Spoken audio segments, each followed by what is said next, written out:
So, if you're a creative, you've probably just accepted that chaos is part of the deal, right? But what if it doesn't have to be? Today, we're going to talk about what it means to become a creative operator, someone who leads with real effectiveness, calm, and, actual control. I mean, does that sound familiar? This idea that burnout is just the price you pay for doing creative work? It's this story we've been told, and it's totally defined the industry. It leads to exhaustion and this feeling that we're just trying to survive from one project to the next instead of actually leading them.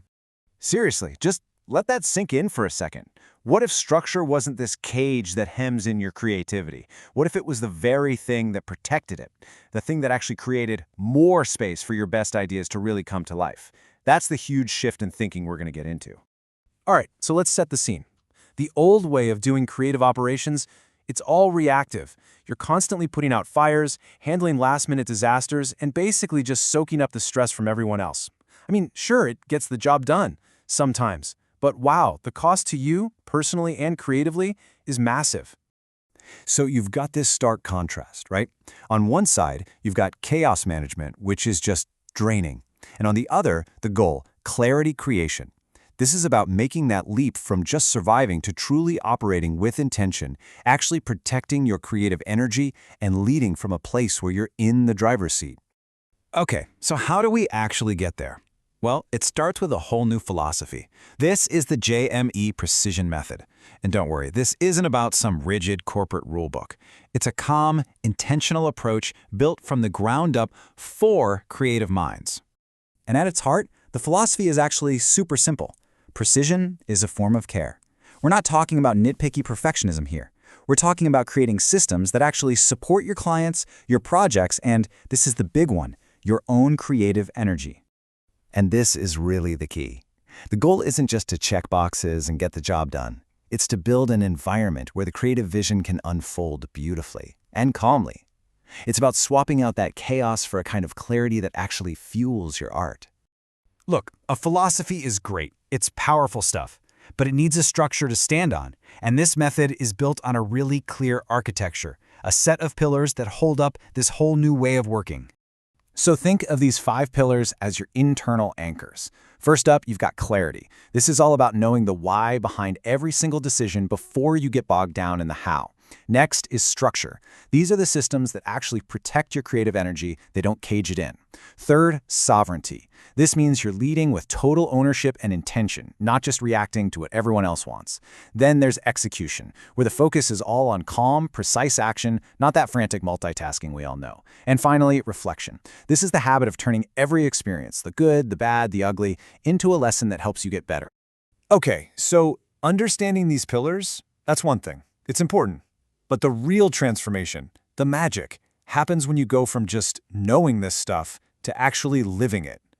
That's the gap between theory and practice, and closing that gap is where mastery really starts.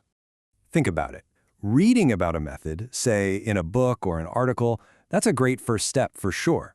It gives you the what and the why. You get that foundational knowledge, you understand the philosophy.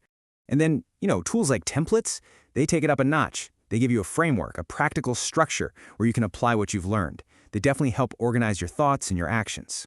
But the final, and honestly, the most crucial step, it's embodiment. This is where the method stops being this thing you do, and it becomes a part of who you are. It's that ability to move and think like a creative operator on instinct, especially when the pressure is on. And guess what? That only comes from practice. And this, right here, is exactly why the JME Precision Workshop was created. It's designed to be that exact space, the place where embodiment actually happens, where you move past just understanding it in your head and into living it in your bones. And I want to be clear, this is not about passively watching a bunch of videos. This is a creative operations lab.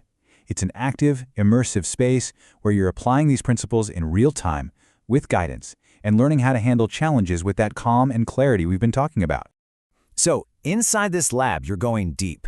You're not just learning about operational clarity, you're actually practicing it.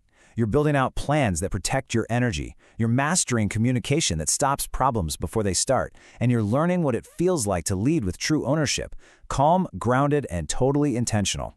And here's the best part, you don't just leave with a bunch of nice ideas. You walk away with a real, tangible, personalized toolkit. We're talking about your very own operational system, communication scripts you can use tomorrow, a solid framework for your boundaries, and even rituals to protect your energy. The ultimate takeaway, that creative operator identity, it's not just a concept anymore. It's real, it's embodied. Because that's what this is all about. This isn't just about tacking on a few new skills. It's about a fundamental shift in who you are as a professional. So, what is a creative operator, really? It's someone who has truly mastered that blend of artistry and structure.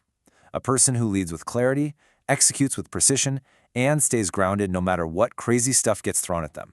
Simply put, they are in command of their work. And when you start operating from that place, from that identity, your whole role just elevates. You stop being a task manager and you become an architect of experiences. You're not just moving boxes and managing logistics, you are shaping the entire energy of a room. You are leading every single step with powerful intention. This really is the mantra that sums it all up. When you operate with clarity, you get to create with sovereignty. The two are so deeply connected. You can't have one without the other. They fuel each other. So I guess the final question is for you. If you've ever felt that pull, that gut feeling that there has to be a better, more sustainable way to do the creative work you love, then maybe it's time to go beyond just understanding the method. Are you ready to actually live it?